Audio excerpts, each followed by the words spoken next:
Kanal 67 uudistega. Täna meil on siin üks tüüp, kes mängib Geometry Dashi.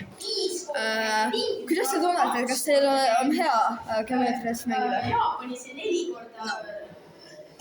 Aga nagu, mis on teie kõige raskem level, mis te olete beatinud? Probably Electromanic Adventure. Okei. See on tegelikult päris hea keskmise mängija kohta. Aga lähme siis edasi, vaatame veel, kes on veel Geometry Dashi mängijad. Tere, kas teie olete Geometry Dashi mängijad? Jah, olen küll. Kui hea te olete endal selles? Ma arvan, ma ei ole väga hea. Mul praegu on käsil hardel levelid. Okei.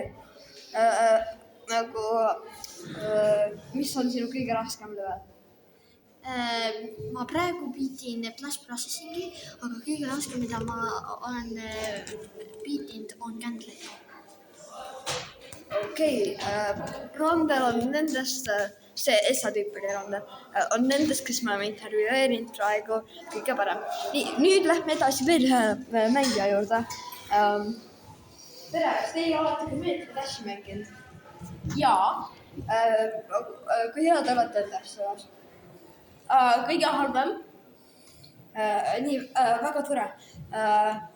Mina olen ka Geometry Dashi mänginud. Ma praegu töötan Night Circus'ga. Aga jah, aitäh vaatamast, see oli meie kanal 67 uudised.